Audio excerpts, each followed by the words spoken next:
सब बच्चे हाथ जोड़ लो। जय बोलो महावीर भगवान की जय बोलो अनंत सिद्ध परमेष्टि भगवानों की जय बोलो। इस युग के प्रथमाचार्य श्री चारित्र चक्रवर्ती आचार्य भगवान श्री शांति सागर जी महान मुनिराज की जय बोलिए। परम पूज्य आचार्य भगवान श्री विमल सागर जी महाराज की जय बोलिए। आचार्य भगवान श्री विद्यानंद जी महाराज की आचार्य भगवान श्री श्रुत सागर जी महाराज की आचार्य भगवान श्री प्रमुख सागर जी महाराज की आचार्य श्री विहर्ष सागर जी महाराज की धम्म कहा ग्रंथ के रचयिता मुनि श्री प्रणम्य सागर जी महाराज की शिक्षा गुरु मुनि श्री हनुमान सागर जी महाराज की सभी ज्ञानदानम गुरुकुल शहादा महाराष्ट्र में आए हुए नन्हे मुन्ने विद्यार्थीगण, बच्चे, अध्यापक, अध्यापिकाएं, सभी आगंतुक अतिथि, संस्थानम अभयदानम के परिसर में कार्यरत सभी स्वयंसेवक, सभी कार्यकर्तागण, सभी बंधुजन, सभी भव्य जीव एवं वीडियो के माध्यम से भी ज्ञान का अर्जन प्राप्त कर रहे सभी भव्य जीव, सभी को हमारी ओर से जय जिनेन्द्र, जय दो जुड़ंदो। हम सभी लोग धम्म कहा नामक जो ग्रंथ है मुनि श्री प्रणम्य सागर महाराज द्वारा रचित, धीरे धीरे प्रतिदिन बढ़ते बढ़ते 23 कथाएं हमने पूरी कर ली। कल के स्वाध्याय में हम सभी बच्चों ने, बड़े लोगों ने मिलकर के यहाँ पर सुकौशल मुनि की कथा सुनी थी। आज उसको रिवाइज करेंगे। कल रविवार का दिन था, वासुपूज्य भगवान का कल्याणक भी था, तो बहुत अच्छे से हमने ऐसे मुनि महाराज, सुकौशल मुनि महाराज की कथा का श्रवण किया।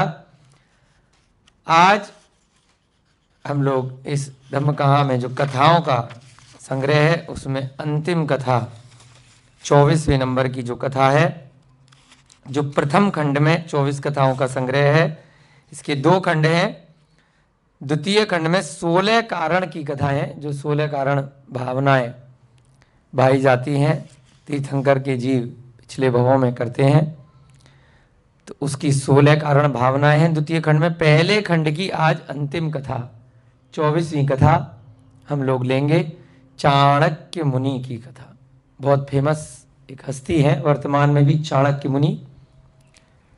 लोग बोलते हैं कि चाणक्य बड़े चतुर थे। तो आज देखेंगे यहाँ पर थोड़ा सा नाम चेंज है। क्या लिखा? चाणक्य मुनि, यानी कि वे मुनि महाराज थे। उन्होंने राजपाट भी किया चंद्रगुप्त के सामने, बहुत सारे राज्य को संचालन करने के भी कार्य किए, परंतु वे मुनि बने। ऐसे चाणक्य मुनि की अत्यधिक प्रेरणादायी चंद्रगुप्त मौर्य के समय की घटना, उनकी कथा हम लोग आज श्रवण करने का प्रयास करेंगे। यदि आज पूरी नहीं हो पाएगी तो कल उसको पूरा करेंगे, कोशिश करेंगे आज हो जाए, देखते हैं जितना समय रहेगा। उससे पहले हम लोग प्रतिदिन की भांति जो एक हम प्रैक्टिस करते हैं कि पिछली कथा को थोड़ा रिवाइज करेंगे, जिससे कि जिनकी रह गई है, कुछ भूल गए हैं, तो वह थोड़ी सी हमारी रिवाइज हो जाएगी, पक्की हो जाएगी।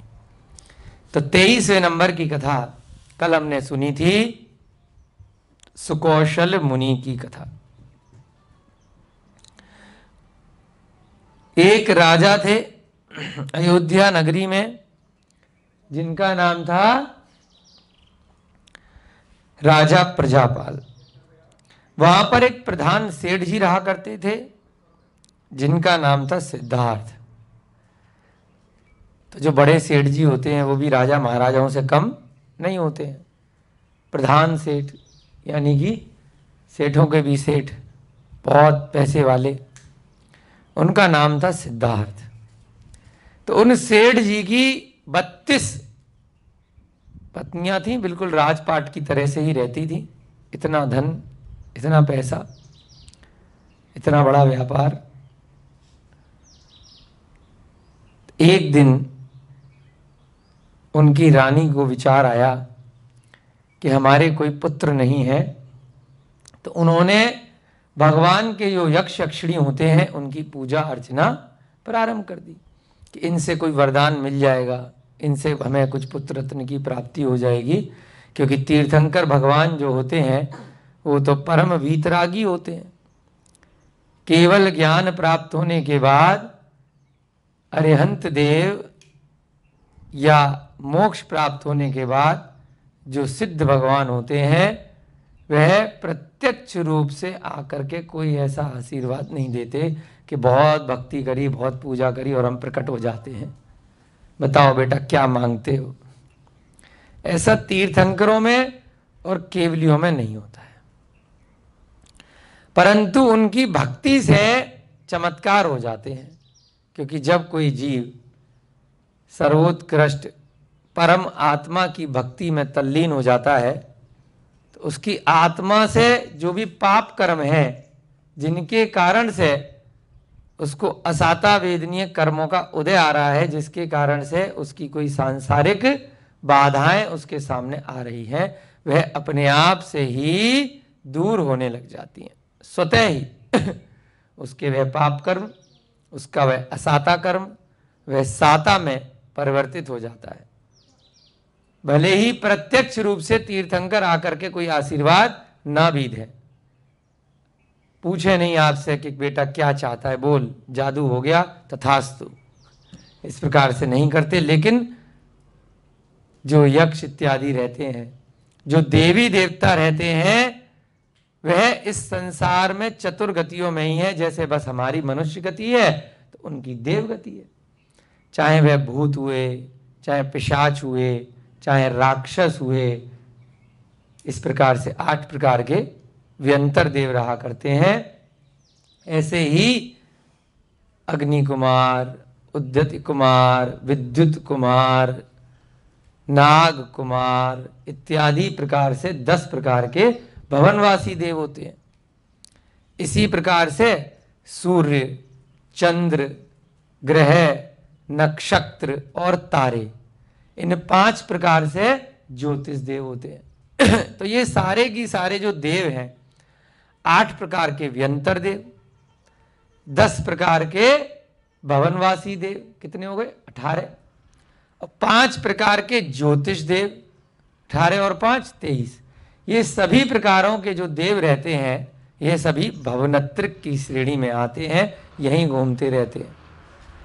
भवनवासी और व्यंतर तो आपको यहाँ आसपास मिल जाएंगे, कोई राक्षस भी मिल जाए, कोई भूत मिल जाए, अरे भूत चढ़ गए इसके ऊपर, है ना, ड्रामे कर रहा है, ऐसे ऐसे बाल फेंक रही है, बड़ी शक्ति आ गई है। तो ये सब क्या होते हैं, व्यंतर देव होते हैं। व्यंतर और भवनवासी जिस स्थान पे अपन लोग रह रहे हैं यहाँ पर आते जाते रहते हैं, कोई बाधा नहीं है। भवनवासी जो हमारी पृथ्वी है, इससे थोड़ा नीचे जो इस पृथ्वी का ऊपर वाला भाग है, खर भाग, उसके नीचे वाला भाग होता है पंख भाग, उसमें रहा करते हैं, उसमें उनके भवन होते हैं। परंतु विचरण करने के लिए वो यहाँ पर भी आ जाते हैं घूमने के लिए। खर भाग के ऊपर हम लोग रहते हैं। चित्रा पृथ्वी इस पृथ्वी का नाम है, जहाँ पर ये जो हमारी धरती है इसके नीचे वाला जो भाग है उसको पंख भाग बोलते हैं, और उसके नीचे वाला जो भाग है तीसरा भाग, उसको अबहुल भाग कहा जाता है। क्या कहा जाता है, अबहुल भाग। उसमें नारकीय जीव रहते हैं, नरक है, बहुत कष्टों के साथ जो लोग बुरे काम करते हैं वो नीचे पहले नरक में चले जाते हैं। इस प्रकार से एक के नीचे एक 7 नरक होते हैं। तो पहला नरक हमारी इसी पृथ्वी से लगा हुआ एक के नीचे एक है। तो यहां पर जो व्यंतर भवनवासी ज्योतिष देव रहा करते हैं, ऐसे ही उनमें कोई ना कोई यक्ष यक्षिणी होते हैं। वो सभी भगवान के रक्षक देवी देवता कहलाते हैं। उनकी पूजा अर्चना से भी बहुत सारी सांसारिक जो मनो इच्छाएं हैं, आकांक्षाएं हैं, उनकी पूर्तियां हो जाया करती हैं। परंतु सांसारिक जीव हैं, हम लोगों की पूजा से खुश हो जाते हैं और हमने अगर उनका कुछ तिरस्कार कर दिया तो वह दुखी भी हो जाते हैं, वह हमें परेशान भी कर सकते हैं। या फिर पूर्व भव के किसी संस्कार के कारण से, किसी मोह राग द्वेष के कारण से आकर के वह भूत पिशाच राक्षस इत्यादि ये सभी भवनत्रिक के जीव आके परेशान भी कर सकते हैं। भवनत्रिक क्यों बोला? क्योंकि भवनवासी, व्यंतर और ज्योतिष, इन तीनों को मिलाकर के भवनत्रिक कहा जाता है। इनके अलावा एक चौथे देव होते हैं जिनको वैमानिक देव कहा जाता है, जो ऊपर सुमेरु पर्वत के ऊपर स्वर्गों में रहा करते हैं। उन वैमानिक देवों की भी दो श्रेणियां शास्त्रों में कही गई हैं, एक कल्पवासी और दूसरे कल्पातीत। कल्पवासी देव 16 स्वर्गों तक रहते हैं, सौधर्म, ईशान, सनत कुमार, माहेंद्र, ब्रह्म, ब्रह्मोत्तर, लांतव, कापिष्ठ, आरण, प्राणत, आरण, अच्युत, आनत, प्राणत, आरण, अच्युत। इस प्रकार से एक के ऊपर एक, दो दो के जोड़े में 16 स्वर्ग में कल्पवासी देव रहा करते हैं। वे देव भी इस धरा पर जब उनका मन किया आ जाते हैं, आ सकते हैं, परंतु ये सभी सम्यक दर्शन के साथ में रहा करते हैं।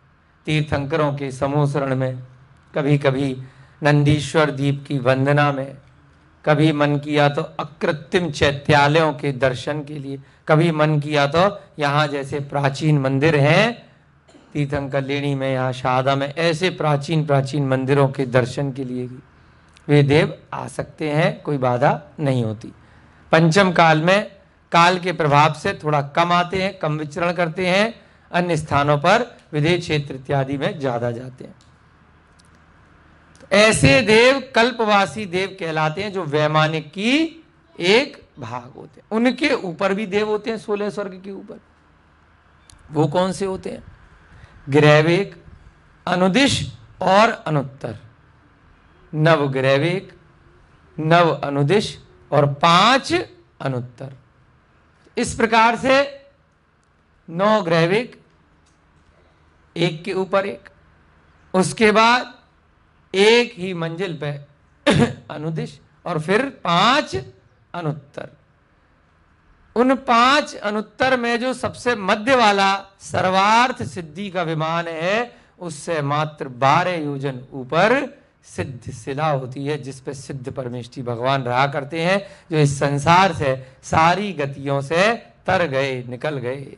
ऐसे सिद्ध भगवान नमोकार मंत्र में भी हम उनका ध्यान करते हैं। नमो अरिहंताड़म, नमो सिद्धाड़म। ऐसे सिद्ध परमेष्ठी अनंत काल के लिए, हमेशा हमेशा के लिए उस सिद्ध शिला पर जाकर के सर के बल स्थिर हो जाते हैं। वह दोबारा इस संसार में नहीं आते, शरीर आदि से मुक्त हो जाते हैं। मात्र आत्मा ही आत्मा उस सिद्ध शिला पर उनके हमेशा हमेशा के लिए विराजमान हो जाती है। उनके जीव के अंदर अनंत ज्ञान, अनंत दर्शन, अनंत वीर इस प्रकार से विद्यमान हो जाती है। पूरे संसार को दर्पण के समान वह एक साथ देख पाते हैं, परंतु उसमें रमते नहीं हैं। इसीलिए उनको कहा गया, देखते हैं, जानते हैं, परंतु रमते नहीं, अपनी आत्मा में ही आनंदित रहते हैं। ज्ञाता दृष्टा आत्म राम। ज्ञाता अर्थात जानते हैं, देखता दृष्टा अर्थात देखते भी हैं, इंद्रियों से नहीं देख रहे, आत्मा से देख रहे हैं। आत्म राम, अपनी आत्मा में ही लीन है। अब उनकी पंच इंद्रियां नहीं है, न उनका कोई शरीर है, न स्पर्श है, न रसना है, न घ्राण है, न चक्षु है और ना ही कर्ण है। कोई इंद्रियां नहीं, कोई शरीर नहीं, दोबारा जन्म लेने की कोई संभावना ही नहीं। आठों कर्मों से हमेशा हमेशा के लिए मुक्त हो गए हैं। ये कर्म का बंधन ही है जिसके कारण से हमें किसी न किसी भव में बार बार जन्म मरण लेना पड़ता है। एक बार जब इस कर्म के बंधन से यह जीव, यह आत्मा मुक्त हो गई तो दोबारा कर्मों को लगाएगी ही नहीं, सीधे सीधे सिद्ध सिला की वासी हो जाती है। तो ऐसी आत्मा को ध्यान करते हुए हम लोग यहां पर वर्णन पढ़ रहे हैं कि वह जो श्रेष्ठ उनकी सेठानी है, उन सिद्धार्थ नाम के सेठ जी की वह सेठानी ऐसे यक्षों की पूजा किया करती थी कि मेरे बच्चा हो जाए, मेरे पुत्र रत्न की प्राप्ति हो जाए। एक दिन उस जयावती सेठानी को एक मुनि महाराज मिल गए, दिव्य ज्ञानी मुनि महाराज। उन्होंने कहा, कहां चक्कर में पड़ती है, क्यों कुदेवों की पूजा करती है? इस संसार की इच्छाएं तो तेरी वैसे ही पूरी हो जाएंगी जब तेरे पाप कर्म की निर्जरा हो जाएगी। किसी पिछले जन्म के पाप के कारण से बच्चा नहीं हो रहा है। तुम अपने अरिहंतों की, तीर्थंकरों की, ऐसे केवल ज्ञानी मोक्षगामी जीवों की वंदना करो, 7 दिन के अंदर तेरा पाप धुल जाएगा और तुझे पुत्र रत्न की प्राप्ति हो जाएगी। उसने मुनि महाराज की बात को मान लिया, खूब साधना करी और 7 दिन के अंदर जैसा मुनि महाराज ने उपदेश दिया था उसको पुत्र रत्न की प्राप्ति हो गई। उस बच्चे का नाम रखा गया सुकौशल। क्या नाम रखा गया? सुकौशल। इधर बच्चा पैदा हुआ, उधर ऐसा निमित्त बना कि जो सेठ जी थे उन्हें एक मुनि महाराज के, नयनधर नामक मुनि महाराज के दर्शन हो गए। उन्होंने संसार का, वैराग्य का, धर्म का उपदेश उन मुनि महाराज से सुना और वहीं पर वैराग्य को धारण कर लिया। वह सेठ जी जो सिद्धार्थ नाम के सेठ जी थे, उस जयावती के पति थे, सुकौशल के पिता थे, वह भी मुनि महाराज बन गए। इधर बच्चा पैदा हुआ, उधर पति महाराज बन गया। तो पत्नी सेठानी बड़ी दुखी हुई, बहुत गलत बात है। अब 32 रानियां हैं, बच्चा है, इतना बड़ा राजमहल, इतना सारा रुपया पैसा कौन संभालेगा। बड़ी गुस्सा हुई, सेठ जी को खूब भला बुरा किया। ऊपर से जिन मुनि महाराज ने दीक्षा दी थी उनको भी अपशब्द बोले कि तुम्हें इन्हें समझाना चाहिए था, क्यों दीक्षा दे दी, ये कोई उम्र है। नहीं मानी, उल्टे सीधे उसने क्रोधित होकर के बहुत बुरे बुरे वचन बोले और उसके बाद अपने घर में बैन लगा दिया कि कभी भी इस घर में, इस हमारे महल में कोई मुनि महाराज का आहार नहीं होगा, कोई नहीं आएगा जाएगा। बैन लगा दिया, रेस्ट्रिक्शन लगा दिया। कोई बात नहीं, अपने कर्म उसके साथ। धीरे धीरे जब वो पुत्र था, वह आने वाले समय में वो भी युवा हो गया, बड़ा हो गया। जब बड़ा हो गया तो उसकी माता ने उसका भी विवाह 32 रानियों के साथ करा दिया। अब बढ़िया से रहने लग गया। कभी उसने जीवन में मुनि महाराज देखे ही नहीं थे, बैन लगा रखा था, मंदिर ही नहीं जाने देती थी, कहीं पर भी ऐसे मुनि महाराजों के दर्शन नहीं होने चाहिए। परंतु पिछले जन्म के उसके संस्कार हैं, इतनी आसानी से थोड़ी न जाने वाले हैं। एक दिन महल की छत पर वह सुकौशल जो राजकुमार था, सेठ जी का पुत्र था, बहुत पैसे वाला था, अपनी 32 रानियां और एक धाय, यानी कि अपने घर में काम करने वाली एक बूढ़ी धाय, और अपनी माता के साथ बैठा था। बढ़िया से खाना पीना गप्पबाजी चल रही थी। अचानक से छत पे से देखा कि नीचे से एक निर्ग्रंथ मुनि महाराज आहार चर्या के लिए मुद्रा को धारण करते हुए जा रहे हैं। पहली बार उसने मुनि को देखा, सुकौशल ने पूछ लिया, ये कौन जा रहे हैं, ये क्या है, इनके पास कपड़े वपड़े नहीं है, क्या चक्कर है, कौन होते हैं।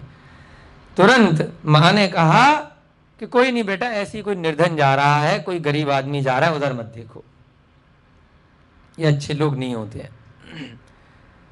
फिर से सुकौशल ने कहा कि मुझे नहीं लगता कि निर्धन है, इनके पास तो कितना तेज है, कितना सौंदर्य है, ये कोई ऐसे गरीब तो नहीं लग रहे, और ये तो साधारण तरीके से पीछी कमंडल हाथ में कुछ लेकर के जा रहे हैं, ऐसे गरीब तो नहीं लगते मुझे।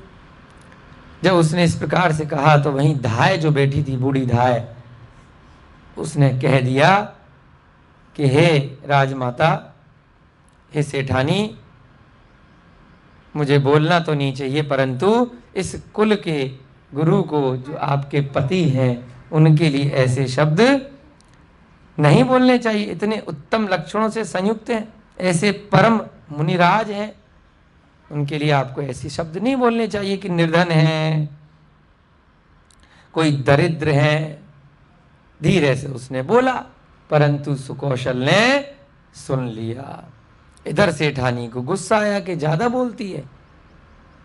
इशारे से, आंख के इशारे से चुप करने का इशारा किया कि इसको कुछ नहीं पता है सुकौशल को, तो चुप रहे, मत बता, दिक्कत आ जाएगी। कोई बात नहीं।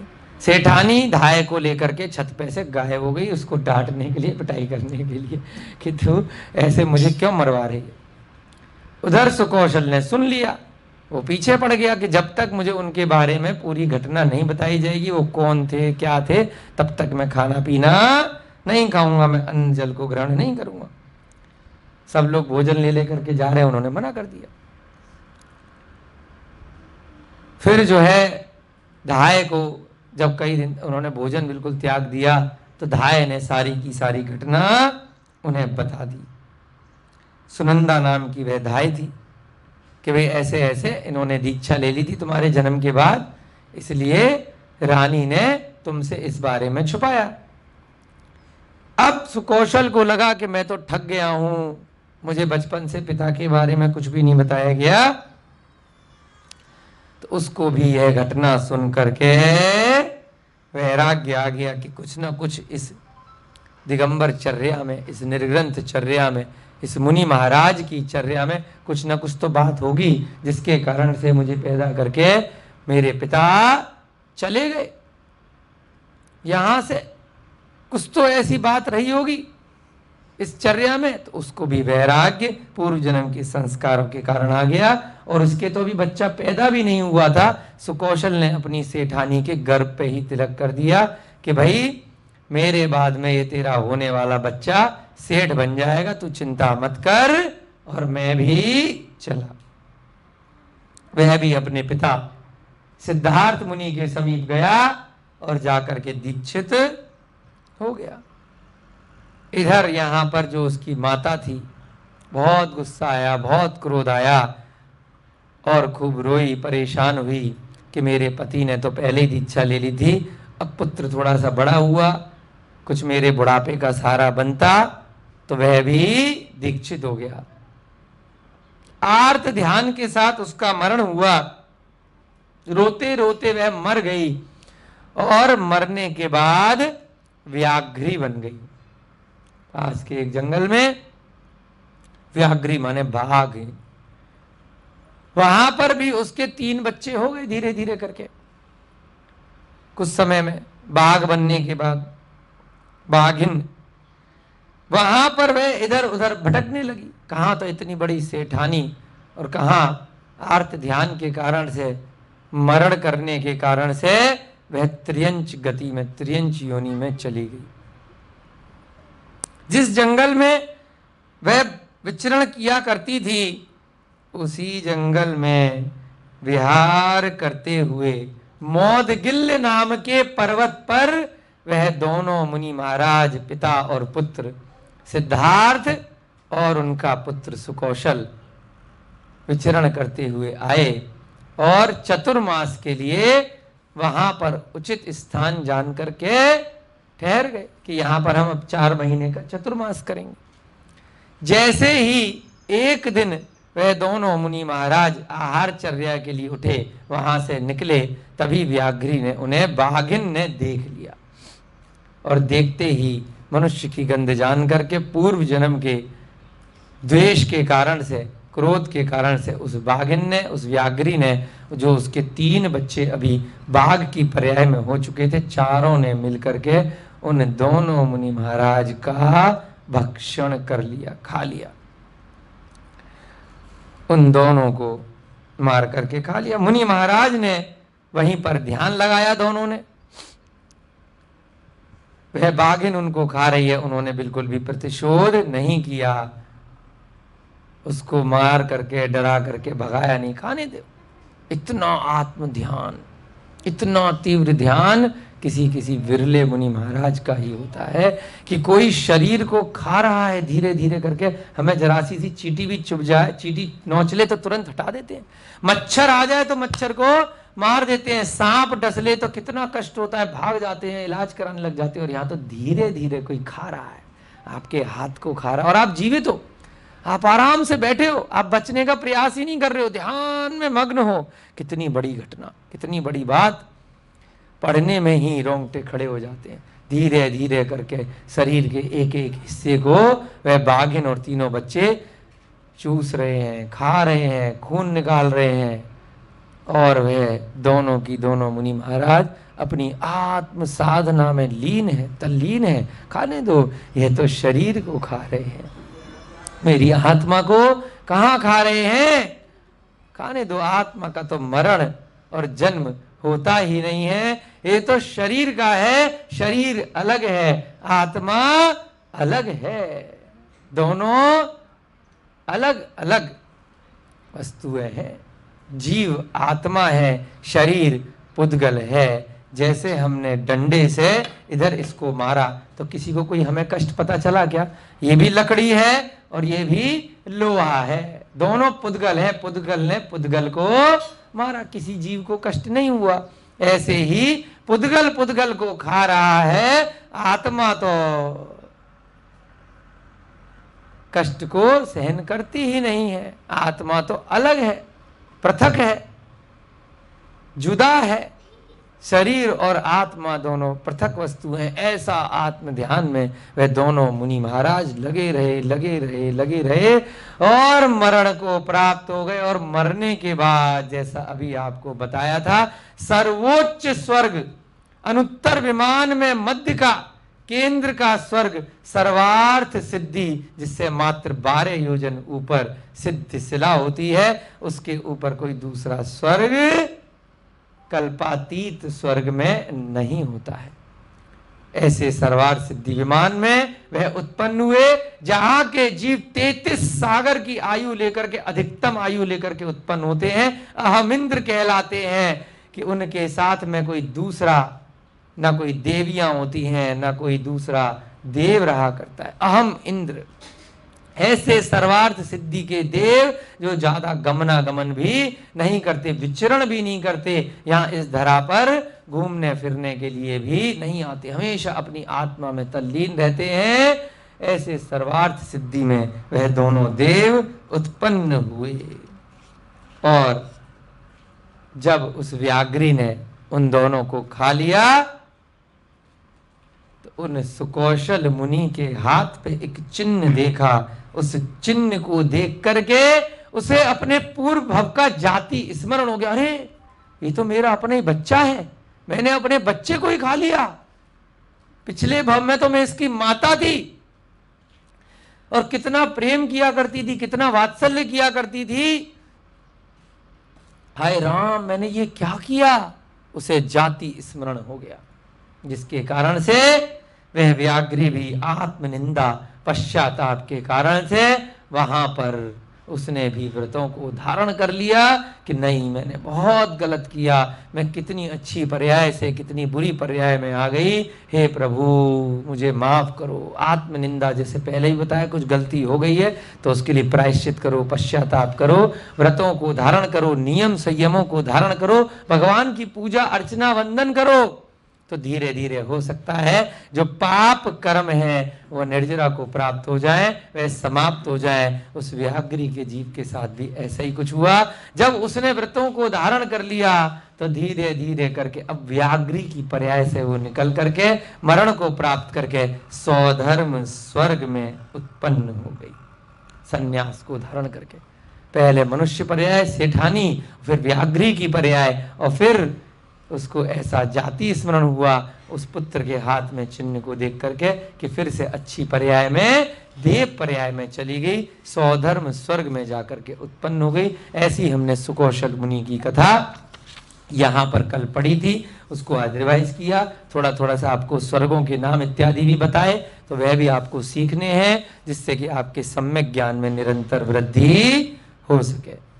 आज हम अगली कथा चाणक्य मुनि की कथा आप सबके समक्ष लेकर के आ रहे हैं। नाम तो सुना होगा, चाणक्य, चंद्रगुप्त, बहुत सारे प्रचलित नाम हैं। वर्तमान में भी कहीं पर भी कुछ ऐसा दिमाग वाला काम होता है तो कहते हैं बड़े चाणक्य की तरह इसका दिमाग चल रहा है, बड़ा इंटेलिजेंट है। तो ऐसे चाणक्य मुनि की कथा। पाटलिपुत्र नगर के राजा नंद थे। आइए आशीष भैया जी, कौन सा नगर है? पाटलिपुत्र, पटना भी बोल देते आजकल, पाटलिपुत्र। 24वें नंबर की कथा। इस धम्म कहा के पहले खंड में जो 24 कथाओं का संग्रह है उसकी अंतिम कथा है। क्या नाम है इसका? चाणक्य मुनि की कथा, प्रथम खंड। ऐसे चाणक्य मुनि की कथा पौराणिक कथाओं का जो प्रथम खंड है। पाटलिपुत्र नाम का नगर है, वहां के राजा है नंद, जो अपने 3 मंत्री कावी, सुबंधु और सकटाल के साथ में राज्य का पालन करते थे। राजा का नाम लिख लो नंद, और उनके 3 मंत्री हैं जिनका नाम है कावी, सुबंधु और शकटाल। हाँ, कावी, काविक नहीं, कावी खाली, दोबारा का नहीं आएगा। हाँ, कावी, सुबंधु, सुबंधु, सुबंधु, और तीसरा मंत्री है शकटाल। शकटाल, बहुत सुंदर। अब राजा के पुरोहित कपिल की देविला नाम की स्त्री से चाणक्य नाम का पुत्र हुआ। चाणक्य के पिताजी का नाम क्या है? कपिल। एक पुरोहित है, नीचे पुरोहित लिख दो, कपिल, और कपिल का पुत्र है चाणक्य। देखिए, चाणक्य का नाम तो बहुत लोगों ने सुना होगा, परंतु उनका परिवार है ना, उनके माता पिता किस राज्य में थे, ये सारी घटना केवल जैन ग्रंथों में ही विस्तार से मिलती है। पुरोहित का नाम है कपिला, कपिल, और कपिल की पत्नी है देविला, देविला, और कपिल का पुत्र है चाणक्य। एक बार कावी मंत्री ने नंद राजा को कहा, राजन, निकटवर्ती राजा लोग राज्य के ऊपर चढ़ाई करने के लिए आ रहे हैं। जो मंत्री था, कौन? कावी। ये जो कावी मंत्री है, कावी मंत्री ने राजा को बोला कि राजा जी, आसपास के कपिल और देवला का पुत्र है चाणक्य, ठीक है, कोई बात नहीं, कि राजा जी, आसपास के लोग आक्रमण करने के लिए आ रहे हैं, परेशान कर रहे हैं, क्या किया जाए, बहुत दुखी कर रखा है। राजा ने कहा कि देखो, अपने पास बहुत पैसा है, लोग परेशान करने के लिए आ रहे हैं। एक युक्ति कहती है साम दाम दंड भेद। दूसरा क्या आया साम के बाद? दाम। यानी कि सबसे पहले अगर कोई परेशान कर रहा है, हमारा टाइम खराब कर रहा है, हमारा इतना काम है, इतनी चीजें हैं, अरे ठीक है, थोड़ा बहुत ले दे करके शांत कर दो। तो राजा ने कहा लड़ाई लड़ेंगे, हिंसा होगी, इतना लोगों को मारेगा, हम भी उसे मारेंगे, वो हमें मारेगा, टाइम खराब होगा, टेंशन होगी, अरे मुंह बंद कर दो, थोड़ा सा पैसा फेंक करके मारो, मुंह बंद कर दो। अपन को भी कई बार करना पड़ता है मजबूरी में कि ये लोग हमारा टाइम खराब करेंगे, रुपए दो, ये विभाग वो विभाग, शांत करो। पहले यही कोशिश करती है, उसके बाद फिर भी नहीं मानते, फिर आदमी लट्ठे लेकर के जाता है कि तुमने हमें हल्के में ले रखा है, दोबारा आ गए पैसे मांगने, रोज रोज का ड्रामा लगा दिया। तो राजा भी थोड़ा होशियार था, उसने कहा यार टाइम खराब होगा, ऐसा करो थोड़ा बहुत धन दे करके उन्हें रोक दो, चुपचाप बैठे रहेंगे, अपना सेवक बन जाएंगे कि ये राजा बड़ा आदमी है ना, हाथ पैर जोड़ते रहेंगे, थोड़ा थोड़ा सा पैसा देते रहो। कावी ने यथा योग्य धन दे करके उन्हें रोक दिया। कावी ने, जैसे राजा ने कहा है ना, वो धन लूटने के लिए तो आते हैं लोग वाग दूसरे राज्य पे। अब अपना यहाँ पर आया, मान लीजिए सिकंदर आया या दूसरे मुगल राजा आए, वो काहे के लिए आए कि भाई यहाँ भारत में बड़ा धन है, चलो यहाँ से कुछ मिल जाएगा। तो पहले से कोई, अरे चुप कराओ, वहीं रहो तुम, थोड़े पैसे पकड़ो, शांति से रहो, क्यों बर्बाद कर रहे हो हमारे देश को। यहाँ तोड़ा फोड़ी करोगे, आग लगाओगे, मंदिरों को तोड़ोगे, महलों को तोड़ोगे, महिलाओं बच्चों पे अत्याचार करोगे, खून खराबा करोगे, चुपचाप बैठो अपने, तो पैसे चाहिए ना, लो पकड़ो। ऐसे ही करके शांत कर दिया जाता था। बहुत बार आता है कि जब भारत पाकिस्तान का बंटवारा हुआ तो पाकिस्तान को इतने करोड़ रुपए भारत ने क्यों दिए, बहुत बार आता है। भाई पैसे भी दिए पाकिस्तान को भारत ने, इसीलिए दिए कि भैया चुपचाप बैठे रहना कुछ दिन, नहीं तो फिर तंग करोगे, फिर परेशान करोगे। लेकिन वो गलत हो गया, उन्हें पैसे भी खा लिए और फिर तंग करना भी नहीं छोड़ा।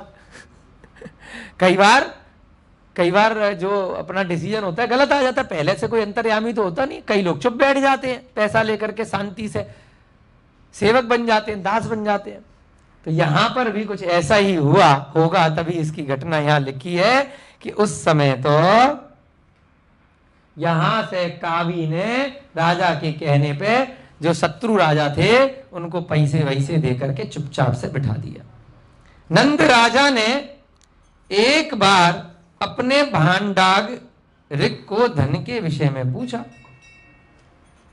अब राजा ने जो भंडार था, जहां बहुत सोना चांदी रुपए पैसे रखे रहते थे, वहां पूछा कि भाई बहुत सारा पैसा था, आज कभी कभी जाता है राजा विजिट करने के लिए, तिजोरी देखने के लिए, अपने भंडार गए होते हैं, कोई रोज रोज तो बैठेगा नहीं। एक दिन भ्रमण पे गया, घूमने के लिए गया, अपन भी जाते हैं, भैया संदूक में क्या रखा, यहाँ क्या रखा, जरा चेक कराओ, मंदिर में क्या, यहाँ क्या है। अरे राजा देखते ही सरप्राइज हो गया। जो भंडारिक यानी कि जो भंडार का जो गार्ड है उससे पूछा, अरे भैया ये सारे बड़े बड़े जो वो रखे थे संदूक, ये सारे खाली कैसे हो गए। उसने तो थोड़ा सा पैसा देने के लिए बोला था कि भाई ये थोड़ा बहुत, जैसे करोड़ की संपदा आया तो 1500 रुपए दे करके मुंह पे मारो, शांत बैठेंगे। तो भंडारी से पूछा कि भाई मामला क्या, सारा पैसा कहां गया। भंडारी ने कहा, कावी ने सारा धन निकटवर्ती राजाओं को दे दिया।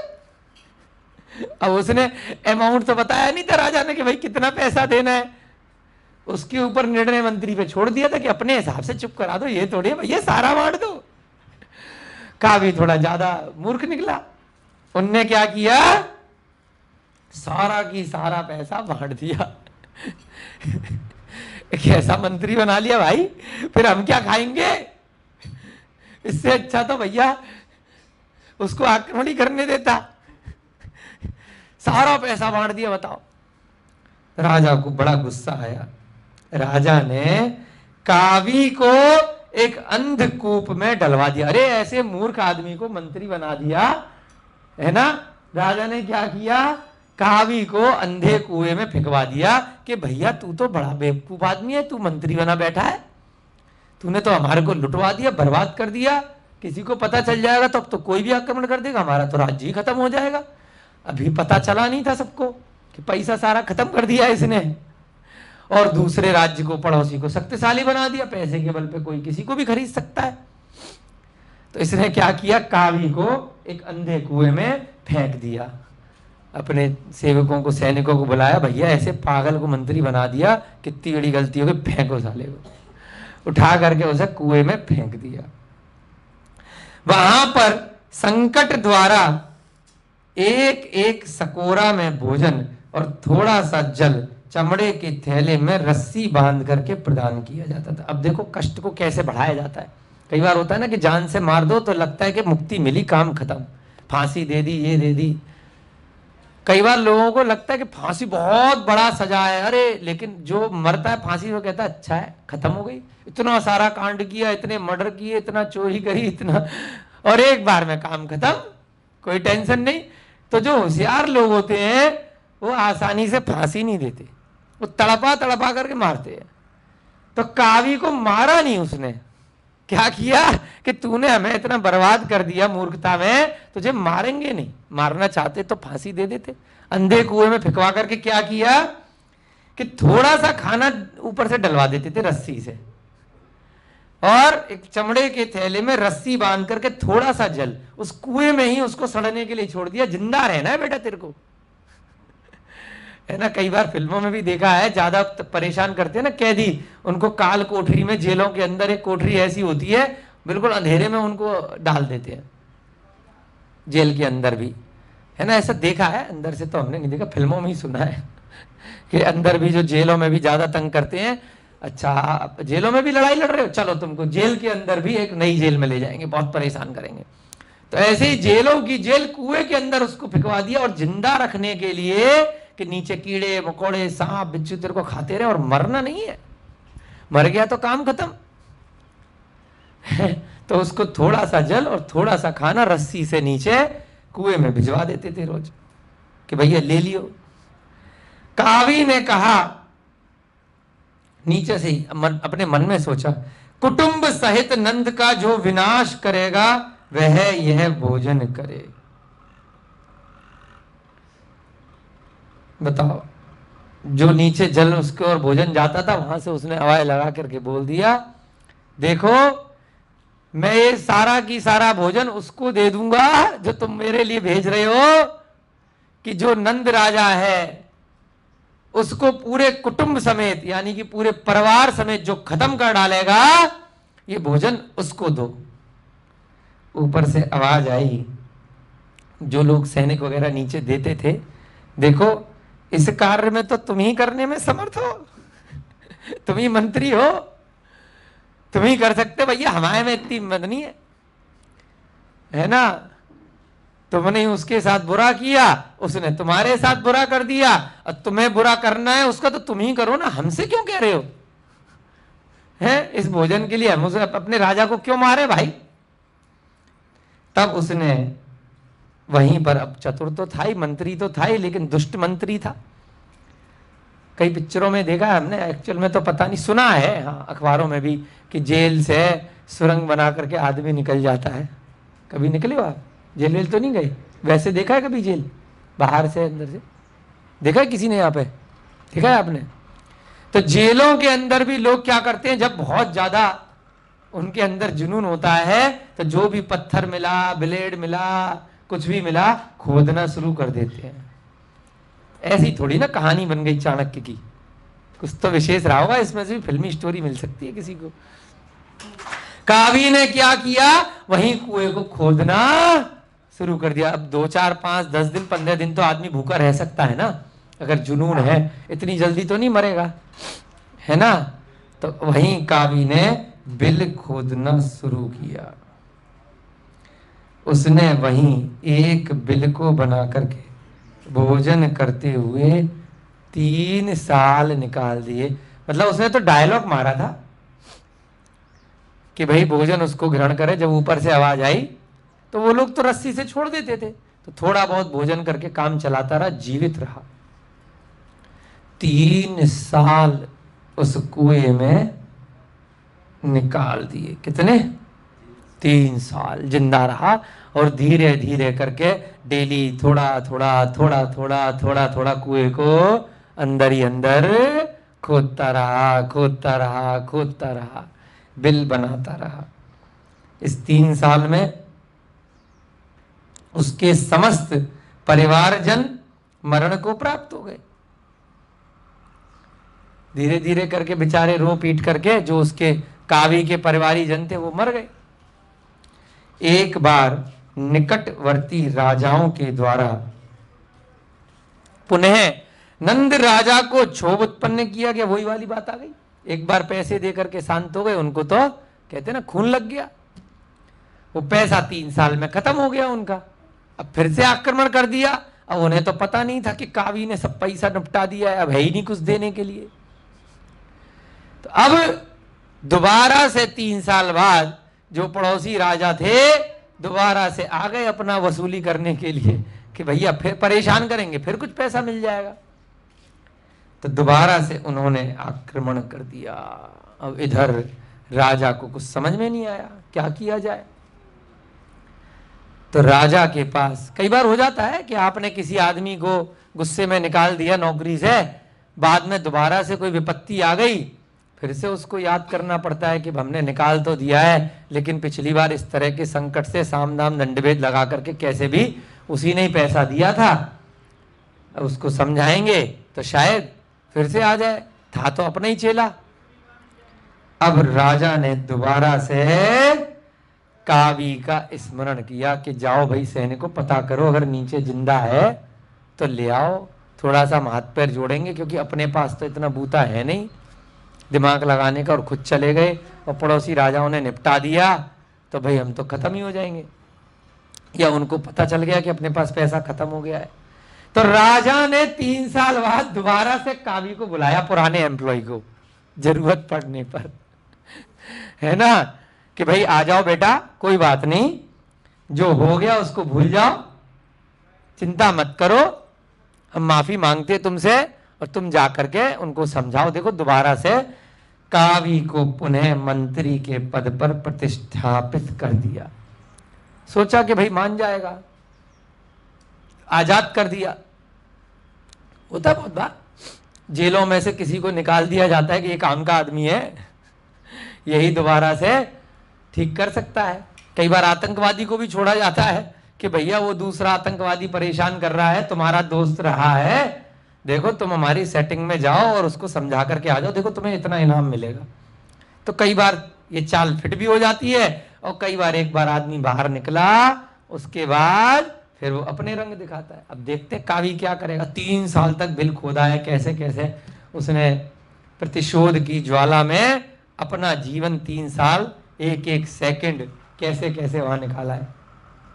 कभी सुनिए ये वाली घटना? ऐसी घटना है चाणक्य मुनि की। लोग ऊपर ऊपर से बस जानते हैं चाणक्य इतना चतुर था, ये था वो था, परंतु असली घटना सुनो तब आएगा आनंद। तो ऐसे उस कावी को दोबारा कुएं से राजा ने निकलवा दिया कि भाई जाओ और जाकर के उस पड़ोसी राजा से तुम्हारी दोस्ती हो गई थी, तुमने उसको पैसे दिए थे, तो तुमसे उसकी सेटिंग है, नए लोग करेंगे सेटिंग, दिक्कत नहीं आ जाए। तो उसको आजाद कर दिया, दोबारा से मंत्री बना दिया। उसने जाकर के समझा बुझा करके सेटिंग कर दी उस समय कि देखो पिछली बार तुम्हें दिया तो था, थोड़े टाइम बाद मिलेगा, अभी शांत रहो। वह जाकर के कावी इधर राजा के साथ अपना मंत्री पद होने की वजह से इधर उसने बना करके रखी और उधर सेटिंग कर आया बढ़िया से। एक बार लेकिन अंदर क्या था, 3 साल इसने मेरे कैसे निकाले हैं, इधर मेरा परिवार जिनके लिए मैं पैसा कमाता था, मंत्री बना था, वो भी मर गया। अंदर ही अंदर तो षड्यंत्र रच रहा था वो कि छोड़ूंगा नहीं इस नंद को, मौके पे देखूंगा, मौके पे चौका लगाऊंगा, अंदर ही अंदर भरा हुआ था। एक बार नंद का विनाश करने के लिए कावी अरण्य में किसी पुरुष की गवेषणा कर रहा था। क्या हुआ, अब अकेला पूरे दिन ढूंढता रहता था, मौके की तलाश करता था कि मैं तो अब बूढ़ा हो गया, कमजोर हो गया, कुएं में कैसे कैसे जीवन निकाला है, मैं अकेला इसको कैसे मारूंगा, मैं अकेला तो भाई इसके राज्य में, अभी इसके पास इतने सैनिक हैं, सब चीजें हैं, धीरे धीरे करके इसने फिर से अपना लगान वसूल करके राज्य को कर करके थोड़ा बहुत तो इसने फिर से राज्य तो चला ही रहा है ना। इतने सारे हजारों लाखों इसके आदमी नीचे हैं, मैं अकेला मारूंगा तो मेरे को मार देंगे लोग, अगर मैंने कुछ किया भी तो नंद का। तो वह गली गली मोमबत्ती लेकर के, दीपक लेकर के जंगल जंगल भटकने लगा, मौके की तलाश करने लगा कावी कि कोई ऐसा पुरुष मिल जाए जो नंद राजा को मार दे, है ना, सांप भी मर जाए और लाठी भी ना टूटे, मेरा नाम भी ना आए और इस राजा को मैं मरवा दूं। मतलब बाहर से आदमी को तलाश करना लगा। जब घर का बेधी लंका ढाए, घर में रह करके तो मार नहीं पा रहा है, बाहर के आदमी को लेकर के आओ, इस व्यक्ति को लेकर के आओ, उस व्यक्ति को लेकर के आओ, वो यहां पर इसको बर्बाद कर दे। तो ऐसा करते ना, मंदिरों पे भी बहुत बार देखा है कि आपस में द्वेष के कारण से, अरे ये इसका मंदिर इतना अच्छा कैसे हो गया, ये संस्था इतनी अच्छी कैसे हो गई, ये व्यक्ति इतना अच्छा कैसे काम कर रहा है, ये मंत्री है राजा इतना अच्छा कैसे काम कर रहा है, उसी के अंदर का बैठा व्यक्ति जलने लगता है। जलन होती है ना, जेलेसी। तो वो क्या करता है, बाहर से किसी को इनवाइट करता है कि देख हम लोग मिलकर करेंगे और इसको मार दियो तू, और फिर तेरे को राजा बना दूंगा, तू मुझे मंत्री बना दियो, या मुझे तू राजा बना दियो, मैं मंत्री बन जाऊंगा। ऐसे करके प्लानिंग बनाते हैं। तो ऐसे ही कावी ने जाके के अरण्य माने जंगल जंगल भटकने लगा, गवेषणा यानी कि ढूंढने लगा, सर्च करने लगा कि कोई तो मिले। वहां पर उसने एक दिन देखा कि बहुत सारे छात्रों के साथ में एक पुरुष मुलायम घास को, दर्भ सूची को खोद रहा है। जैसे आप बच्चे बैठे हो ना, यहाँ पे हमारे सूर्यवंशी जी बैठे हैं, आशीष भैया जी, इन बच्चों से क्या करा रहे हैं, चलो बेटा घास खोदो। एक आदमी बड़ा अच्छा सा जंगल में क्या कर रहा है, घास को खोद रहा है। किसने देखा, कावी ने देखा। कावी ने देखा जंगल में एक आदमी बच्चों को लगा करके घास खुदवा रहा है, क्या मामला है। इस प्रकार से देख करके उसने पूछा कि बच्चों और ये बड़े आदमी तुम क्या कर रहे हो। उसने कहा मैं इस दर्भ सूची को खोद रहा हूं, यानी कि घास को खोद रहा हूं। तो कावी ने पूछा भाई ये क्या कारण है, क्यों खोद रहे हो। क्योंकि मैं इसके द्वारा बिध गया हूं, यानी कि मैं यहां से निकल रहा था, ये कांटा मुझे लग गया है। क्या खतरनाक जवाब दिया, कांटा लग गया है तो इसलिए मैं पूरी की पूरी सारी घास को ही समाप्त कर दे रहा हूं। अगर पेड़ की डंडी लग गई तो पेड़ काट डालूंगा, है? ऐसा उत्तर उस आदमी ने दिया कि मैं यहां से निकल रहा था, मेरे को ये कांटा चुभ गया तो मैं इस घास का समूल नाश कर दूंगा, मैं इस घास को यहां रहने नहीं दूंगा। क्या विचित्र उत्तर कि भैया कौन सा पागलपन है, अरे कांटा चुभ गया, पैर में से कांटा निकाल दे, उस घास की क्या गलती है, तू उसके ऊपर चढ़ा है, वो तेरे ऊपर चढ़ने के लिए घास थोड़ी आई। कभी सुना है ऐसा कि पत्थर से चोट लग गई रास्ते में तो जितने सड़क के पत्थर है सारे पत्थरों को तोड़ डालोगे। बताओ, है आश्चर्यजनक बात लग रही है, बड़ी सुनने में हास्यास्पद।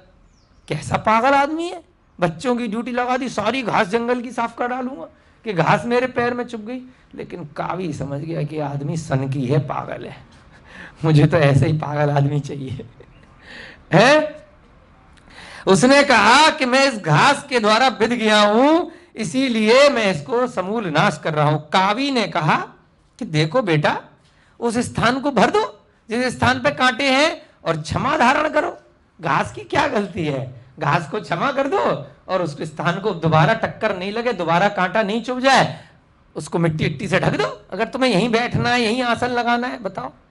यहां पर मान लीजिए कोई कील चुभ जाए तो मैं सारे आसपास की सारी कीलों को हथौड़ा ले लेकर के ठोकने लग जाऊंगा, मारने लग जाऊंगा क्या भाई, उस कील को उस कुर्सी में से निकाल दूंगा ना। लॉजिक क्या कहता है सूर्यवंशी जी, बताओ, यही करोगे। परंतु कोई पागल आदमी होगा, वो क्या करेगा, सारी कीलें निकाल निकाल करके पीटने लग जाएगा कीलों को कि इस कील ने मुझे मारा है।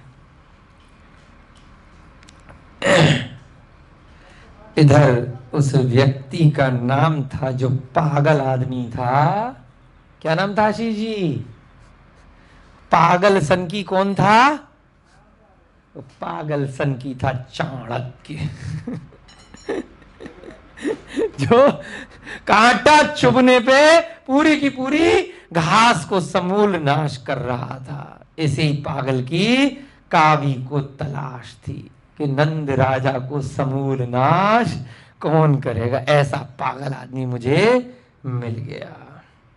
उसको समझाया चाणक्य को कावी ने, पुरोहित का बेटा था, पागल था, सनकी था। कौन था वह पागल सनकी, ऐसे ही थोड़ी ना फेमस हो गया पागल। देखो आज तक उसका नाम लिया जा रहा है, चाणक्य के नाम से कितने सारे, अब तो सुना मीडिया चैनल चल गया है कि कौन इलेक्शन में जीतेगा कौन हारेगा, चाणक्य के नाम से कितनी बड़ी बड़ी कंपनियां बन गई हैं ऐसे पागल सनकी के नाम पर, है। सनकी लोग ही कुछ कर पाते हैं जीवन में। तो चाणक्य ने कहा तुम अपना काम करो, निकलो यहां से, मैं इस घास को तब तक खोदूंगा जब तक कि समूल जड़ के साथ इसे न उखाड़ दूं। भागो यहां से, प्रवचन मत दो, अपने रास्ते निकलो। कावी भाई साहब बहुत देखे तुम्हारे जैसे। मैं इस घास को तब तक खोदता रहूंगा जब तक इसका समूल जड़ के साथ न उखाड़ दूं, तब तक इसको बाधा पहुंचाऊंगा जब तक कि इसका सिर न कट जाए। घास से लड़ रहा है, बताओ किससे लड़ रहा है? घास से लड़ रहा है कि जब तक इसका सर भी ना काट दूं और समूल इसके पूरे खानदान को बर्बाद नहीं कर दूं मैं। इस घास ने हिम्मत कैसे करी कि मेरे पैर में चुभ गई। इस प्रकार के शब्दों को सुनकर कावी ने विचार किया कि नंद वंश का नाश करने के लिए यह योग्य पुरुष है। मैं मोमबत्ती लेकर के, देसलाई लेकर के, दीपक लेकर के ऐसे ही तो पागल आदमी ढूंढ रहा था कि जरा सा इसको बस आग लगाओ, ये तो पूरा खत्म कर देगा नंद राजा को। पागल आदमी कुछ काम कर पाता है? जो आतंकवादी बनते हैं वो पागल ही होते हैं। उनको जरा सा लोभ लालच दिखाते हैं और अपने ऊपर बम लगा करके आ जाते हैं, है ना। अभी 14 फरवरी को बहुत सारे लोग बता रहे थे कि पुलवामा का अटैक हुआ था, फिर हमने उसका रिसर्च करी तो मरने के लिए आते हैं, अपने ऊपर बम लगाते हैं और वो दूसरों को भी मारते हैं और खुद भी उड़ जाते हैं आत्मघाती बम लगा करके। तो पागल ही तो होते होंगे जो दूसरों को मारने के लिए पहले अपने शरीर में बम लगा रहे हैं। ऐसा ही आदमी चाहिए था। तो चाणक्य किसकी देन था? कावी की। कावी ने चाणक्य को चाणक्य बनाया। ऐसी थोड़ी ना बन गया कि ये आदमी मेरी जो प्लानिंग है नंद को खत्म करने की, उसके लिए योग्य पुरुष है।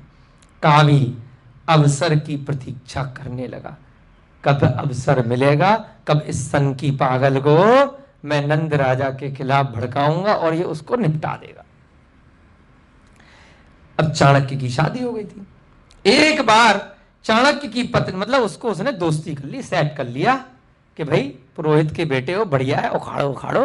साथ में उसके साथ थोड़ा सा उठना बैठना कावी ने शुरू कर दिया चाणक्य के साथ। एक बार चाणक्य की पत्नी यशस्वती कहती है, प्रिय नंद राजा कपिल गायों को, भूरी गायों को ब्राह्मण के लिए दे रहा है, तो मैं भी ग्रहण करना चाहिए। अब पागल था तो कोई पैसे वाला तो था नहीं चाणक्य। सन की आदमी ना अपने बच्चों का ढंग से पालन कर सकता है ना बीवी का पालन कर सकता है, हर जगह लड़ेगा भिड़ेगा, उल्टे सीधे काम करेगा। एक दो बार हमने नाना पाटेकर की पिक्चर देखी है, वो भी ऐसी सनकी की तरह से एक्टिंग करते थे, है ना। शायद नाना पाटेकर सुना होगा, यही महाराष्ट्र की ही है ना, है ना। तो उसकी हमने बचपन में कई बार पिक्चर देखी है, वो भी ऐसी सन की पागलपन की सी एक्टिंग करता है, बहुत बड़ा फेमस एक्टर है। तो उसकी याद आ गई। तो एक बार बीवी ने कहा कि राजा नंद ब्राह्मण थे चाणक्य, ब्राह्मणों के लिए गायों को वितरण कर रहे हैं। गाय मिल जाएगी, कुछ काम चलेगा, अपना खेती बाड़ी का, दूध का 50 काम निकलेंगे। घर में बैठे रहते हो, कोई काम धाम करते नहीं हो, पागलपन, कभी घास उखाड़ी, कभी इसको पीटा, कभी उसको मारा, कोई काम वाम तुम्हारे पास है नहीं। तो यशस्वती ने अपने पति चाणक्य को बोला कि अरे सुनो, ढिंडोरा पिट रहा है, राजा गायों को बांट रहा है, जाके ले आओ। यहाँ रो पीटते रहते हो, मुझे डांटते रहते हो, इसे जो जो मिले उससे लड़ते रहते हो। तो जो घास से लड़ रहा है तो पड़ोसियों से भी लड़ता होगा, है ना। अड़ोसी पड़ोसी परिवार सब में चिल्लाता रहता होगा। ऐसा ही आदमी था चाणक्य। तो क्या किया उसने, पत्नी ने कहा कि गाय बट रही हैं ब्राह्मणों के लिए, जाओ जाकर के गाय ले आओ। घर में बैठे बैठे यहाँ पे खोपड़ी खाते रहते हो। चाणक्य ने कहा कर लूंगा। एक बार राजा के द्वारा 1000 गायों को प्रदान करने के लिए ब्राह्मण बुलाए गए। तो जब ऐसा सुना पत्नी के कहने पर, चाणक्य जी भी चले गए। बहुत बहुत जबरदस्त घटना है, बहुत आनंद के साथ। तो जरा सी रह गई है, पूरी खत्म करते हैं। सही से बैठो बेटा। पत्नी के कहने पे चाणक्य जी भी चले गए गाय को लेने के लिए नंद राजा के पास। कावी ने चाणक्य जैसी उससे, अरे ये तो वही आदमी आ गया। कावी ने चाणक्य को देख लिया, पहचान लिया, ये तो वही है जिससे अपन ने सेटिंग बिठा के रखी है और ये सन की पागल है। कावी ने चाणक्य को अग्र आसन पर बैठा दिया। अरे आओ बेटा आओ, पीछे क्यों बैठे हो नितिन भैया, आओ यहां बैठो, तनिक आगे आगे बैठो। कावी ने क्या किया, पहचान लिया ये हजारों पागलों में एक ही पागल है, तो उसको बुला करके आगे आगे बिठा दिया। उसके साथ अब प्लानिंग थी कावी की, कुछ ना कुछ उसके माइंड में चल रहा था, तेज आदमी तो था ही, बदला लेना था नंद राजा से, तो चाणक्य पागल को आगे ला करके बिठा दिया। उसके साथ अन्य बहुत से आसन भी लगे हुए थे, और भी आसन लगे थे, बैठने की लाइन लगी हुई थी भाई, नंबर से एक एक करके आएगा, एक एक करके उसको राजा गिफ्ट में गाय देगा और हाथ जोड़ेगा, फोटो खिंचाएगा। आजकल क्या फोटो खिंचती है ना कि भी बांट रहे हैं, कुछ दान दे रहे हैं, फोटो खिंचेगी बढ़िया से और राजा की बड़ी बोली हो जाएगी, राजा ने कितना अच्छा काम किया, गाय बांट दी, वाह वाह वाह। कुछ काल के बाद कावी कहता है, नंद राजा का आदेश है, अन्य ब्राह्मण आए हैं, उनके लिए आसन पहले अभी राजा भाई, माइक वाइक तो था नहीं कि सब जगह स्पीकर लग रहे हो, हर आदमी राजा की बात डायरेक्ट सुन रहा हो। कावी ने वहां पहले तो बिठाया जानबूझ के चाणक्य को, और फिर क्या कहा, ध्यान से सुनो, बड़ी इंटरेस्टिंग गजब की कहानी है, सत्य घटना है, कोई मनगढ़ंत नहीं है, पुराणों में लिखित है, प्रशस्तियों में लिखित है, चंद्रगिरी पहाड़ पे श्रवणबेल गोला में सारी कथा ब्राह्मी लिपि में कन्नड़ भाषा में लिखी हुई है, वहां पर ये सारी घटना पूरा शिलालेख पे प्रमाण है। तो यहां पर कावी की प्लानिंग थी, पहले तो आगे बिठाओ और फिर दुत्कार करके पीछे कर दो और नाम लगा दो राजा का। कावी ने आकर के कहा कि देखो आप आगे, आपको बिठा दिया था, सॉरी माफ कीजिएगा, और लोग आ गए, थोड़ा अच्छे लोग आ गए हैं, आप तनिक पीछे बैठ जाओ। अन्य ब्राह्मण आ गए हैं, उनके लिए आसन पहले प्रदान किया जाएगा, इसलिए वह अन्य आसन पर बैठ गया। उसको उठा करके क्या किया चाणक्य को, बेटा कृष्णा बेटा कोई और आ गए हैं, है ना, तो आप यहां से उठो, वहां बैठ जाओ। वो नितिन भैया ऐसे कहानी सी बनाई, नितिन भैया देखो बड़े हैं ना, वो यहां पर बैठेंगे। पहले तो बुला करके बिठाया कि 13 नंबर पहले है, आगे आगे की पंक्ति में, उसके बाद उसको उठा करके पीछे भगा दिया, और नाम किसका लगा दिया कि नंद राजा ने ऐसा कहा है।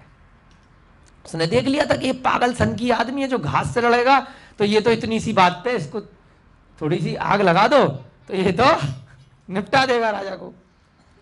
तो यहां पर कावी ने ऐसी प्लानिंग करी। वहां से उठ करके अब चाणक्य को कहां बिठा दिया, पीछे बिठा दिया।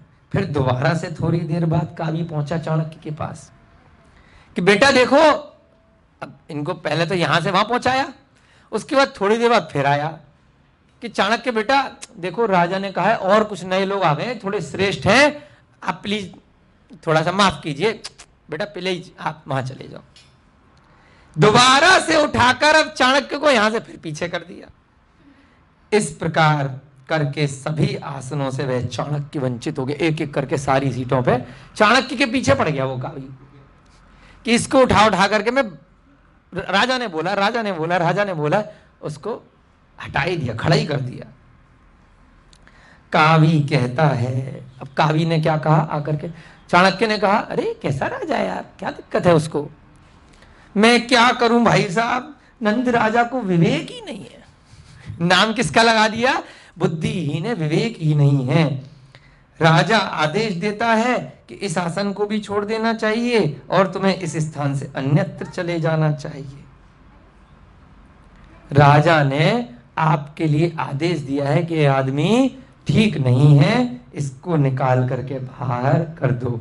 इस प्रकार कह करके चाणक्य का गला पकड़ करके बाहर सेवकों के द्वारा वह निकाल दिया गया। क्या किया कावी ने, राजा का नाम लगा दिया कि ये आदमी मुझे अच्छा नहीं लग रहा, गंदा आदमी है, राजा ने ऐसा बोला है, मैं तो देखो ब्राह्मण आपको अच्छे से मानता हूं, बड़े अच्छे से, परंतु राजा बड़ा दुष्ट है, वो मूर्ख है, गधा है, बेवकूफ है, उसने आदेश दिया है कि इस आदमी को निकाल करके यहां से निकाल दो, इसको गाय नहीं मिलेगी। तो सेवकों के द्वारा गला पकड़ करके क्या किया गया कि इस चाणक्य को यहां से निकाल दो। अब चाणक्य, उसने देख तो लिया ही था कि जो आदमी घास का कांटा लगने से समूल नाश करे बिना खोदता रहेगा, अब अपना नाम लगाया नहीं, और क्या करा, नंद राजा ने कहा है। जैसे ही चाणक्य को वहां से निकाला गया, लॉटरी कावी की लग गई। चाणक्य ने संकल्प कर लिया कि जब तक मैं नंद वंश का समूल विनाश नहीं कर लूंगा तब तक चैन से नहीं बैठूंगा। जो नंद के राज्य को चाहता है वह मेरे पीछे आए, ऐसा कहता हुआ वह बाहर निकल गया। क्या लाइन बोली, ध्यान से सुनो। वहां पर उसने तेजी से अनाउंसमेंट कर दिया, एक कहते ना चुटिया लगा ली कि संकल्प ले लिया कि जब तक मैं इस पूरे के पूरे नंद राजा को समूल नाश नहीं कर दूंगा तब तक चैन से नहीं बैठूंगा। जो नंद का राजे की जगह राज्य चाहता है, जो राजा बनना चाहता है, सब जगह अनाउंसमेंट कर दिया, जो इस राज्य का राजा बनना चाहता है वो मेरे पीछे आ जाए, बस मैं उसको राजा बना दूंगा और इस नंद के राजा को जड़ समेत खत्म कर दूंगा।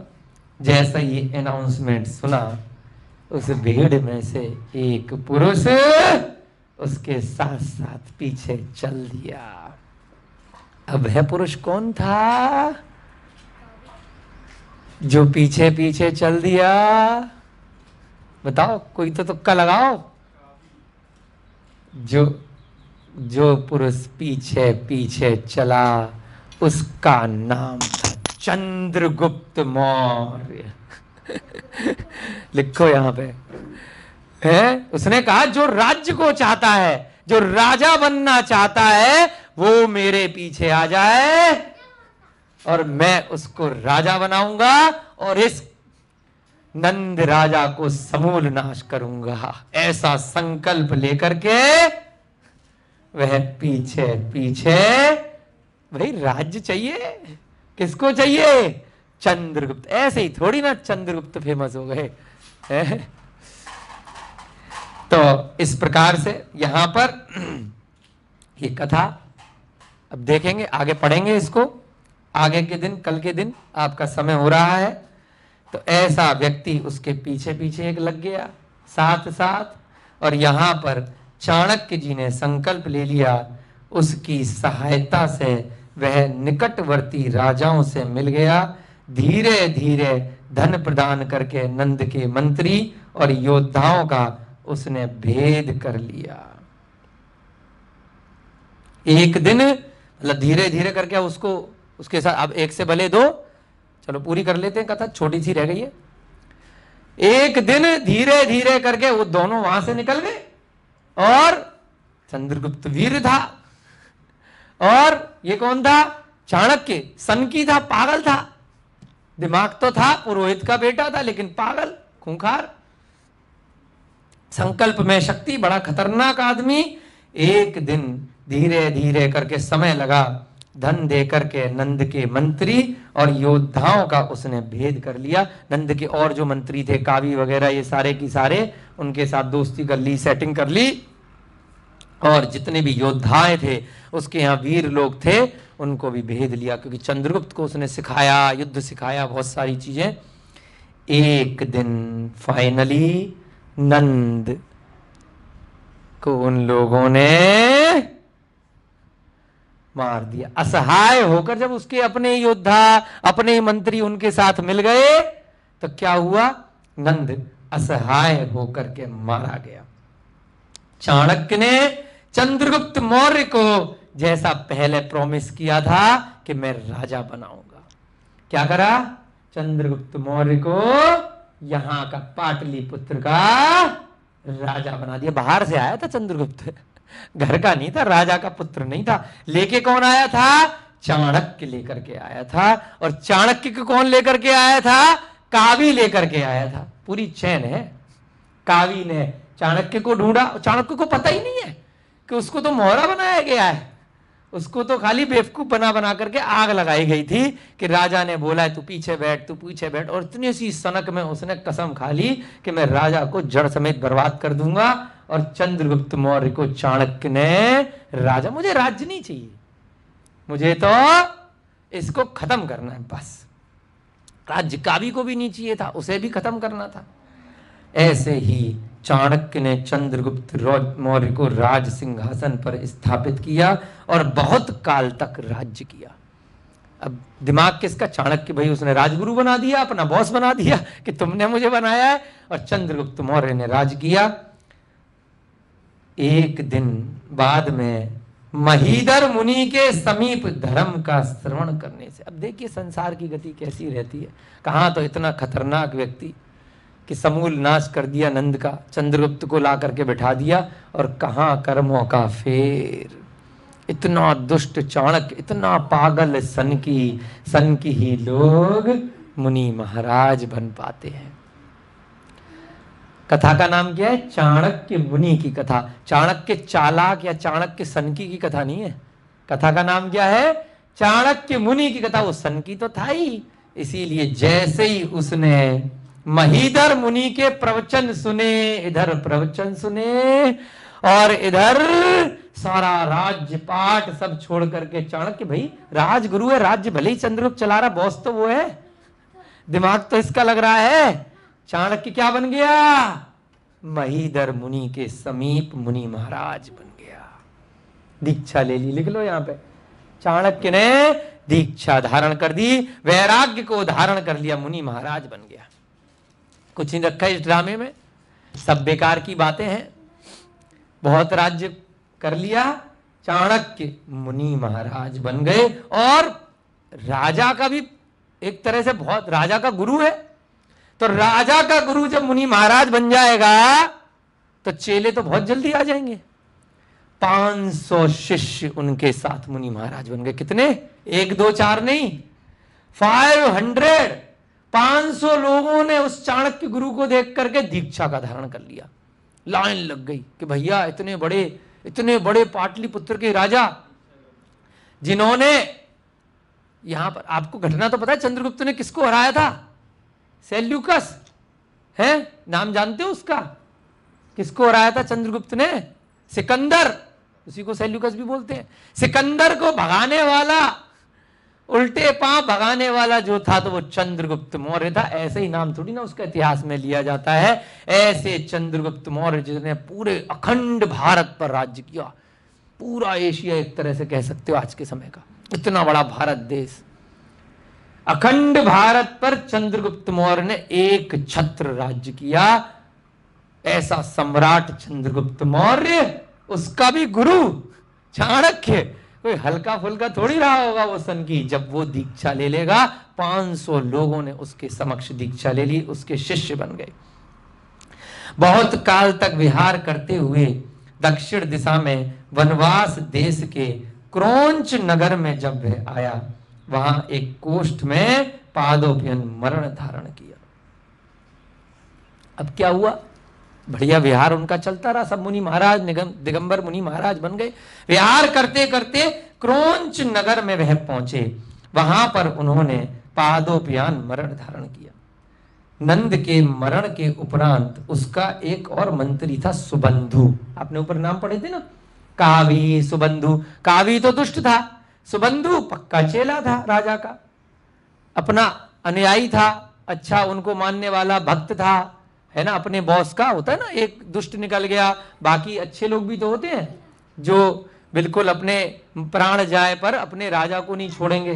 तो ऐसा सुबंधु नाम का मंत्री जीवित था, वह उसने चाणक्य को ध्यान मुद्रा में देख लिया। पादोपयन मरण यानी कि हम पे जब तक कोई उपसर्ग इत्यादि आ गया, यानी कि ध्यान अवस्था में बैठना।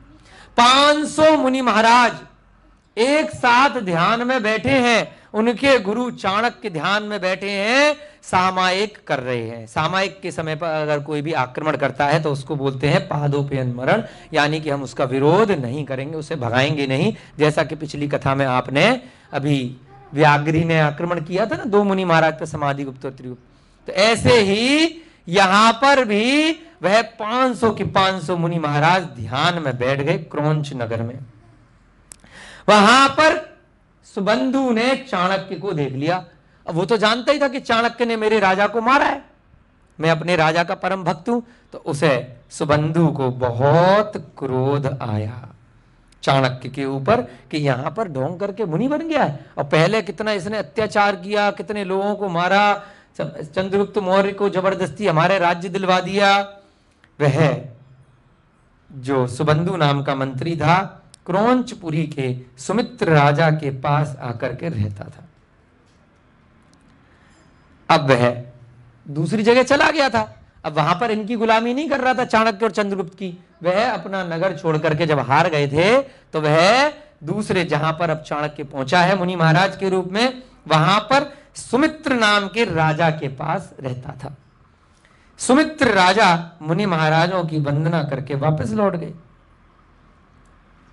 अब जैसी उसने देखा सुमित्र राजा मुनि महाराजों की वंदना, मेरा जो राजा है अभी वर्तमान का वो मुनि महाराजों को मानता है, उसको उसके इतिहास का तो कुछ पता नहीं है, चाणक्य पहले कितना अत्याचारी था, कितना सनकी था, कितना पागल था।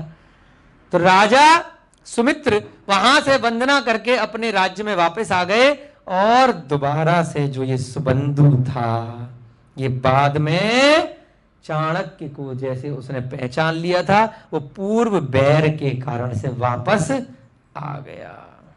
वह वहां पर कंडे की आग को जला करके आ गया। उसने क्या किया, चारों तरफ से खूब सारे कंडे इकट्ठे किए, क्योंकि मंत्री अब दूसरी जगह का बन गया था सुमित्र के यहां, और 500 की 500 मुनि महाराजों को क्या किया, चारों तरफ से आग लगा दी, जीवित जला दिया। विष्णु कुमार की कथा आपने सुनी है 700 मुनिराजों की, वहां तो वो बच गए थे, है ना। अकंपन आदि आचार्य जो थे विष्णु कुमार के कारण से उन्होंने बचा लिया था राजा बलि से, परंतु यहां इनको बचाने कोई नहीं आया। 500 के 500 मुनि महाराज, चाणक्य मुनि महाराज, इसी काल की घटना है, पंचम काल की घटना है, भगवान महावीर के बाद की घटना है। अशोका के दादा थे चंद्रगुप्त, सम्राट अशोक है, उसके पिता बिंदुसार और उसके पिता चंद्रगुप्त, दादाजी थे अशोक के, उनके गुरु चाणक्य। ऐसे चाणक्य मुनि उस सुबंधु के कारण से, अब यहां पे बुरा कौन था, प्रारंभ में बुरे कौन थे, चाणक्य, जिन्होंने बुरा किसके साथ किया था, सुबंधु के साथ, परंतु सुबंधु ने 500 मुनि महाराज की हत्या कर दी, जो वैराग्य को धारण कर चुके हैं। जितना भी उन्होंने पहले पाप किया था उसको भूल गए, कर्मों की निर्जरा कर ली। हमने कल की घटना में देखा, व्याघ्री ने अपने कर्मों की निर्जरा कर ली, सौधर्म स्वर्ग चले गए। चाणक्य तो अब सबको भुला चुका था, जो भी उसने गलत किया, कांड किया, जो भी बुरा भला किया, परंतु यहां पर चाणक्य और 500 मुनि महाराज को सुबंधु ने जला दिया, और समाधि मरण से सभी सिद्धि को प्राप्त हुए। सारे की सारे ऐसा आया है कि उनको सिद्ध गति मिली होगी, क्योंकि ऐसा उपसर्ग उन्होंने सहन किया। ऐसे चाणक्य मुनि जो या तो इसी भव में मोक्ष चले गए, अन्यथा अगले भव में अवश्य ही मोक्षगामी रहेंगे। ऐसे चाणक्य मुनि और 500 मुनिराज चारों तरफ से अग्नि को जलाने के बाद भी बिल्कुल वैराग्य को धारण करके रहे कि शरीर जल रहा है, आत्मा नहीं जल रही है। बिल्कुल शांत परिणामों के साथ में, सामायिक के साथ सरल परिणामी होकर के इस भव से आगे के भव में सिद्धि शिला की ओर गमन किए। ऐसा इस शास्त्र में, इस प्राकृत की कथा में उल्लेख आया है। चंद्रगुप्त मौर्य की भी कथा मुनि श्री ब्रह्म सागर महाराज ने अलग से भी लिखी है, वह कथा भी कभी पूरी डिटेल में आप लोगों को सुनाएंगे, समय रहेगा तो। जय बोलिए महावीर भगवान की, अनंत सिद्ध परमेष्टि भगवानों की, आचार्य भगवान श्री शांति सागर जी महान मुनिराज की, चाणक्य मुनि एवं 500 मुनिराजों की, उनके उपसर्गों की, सभी को जय जिनेन्द्र जय दु जुड़न दो।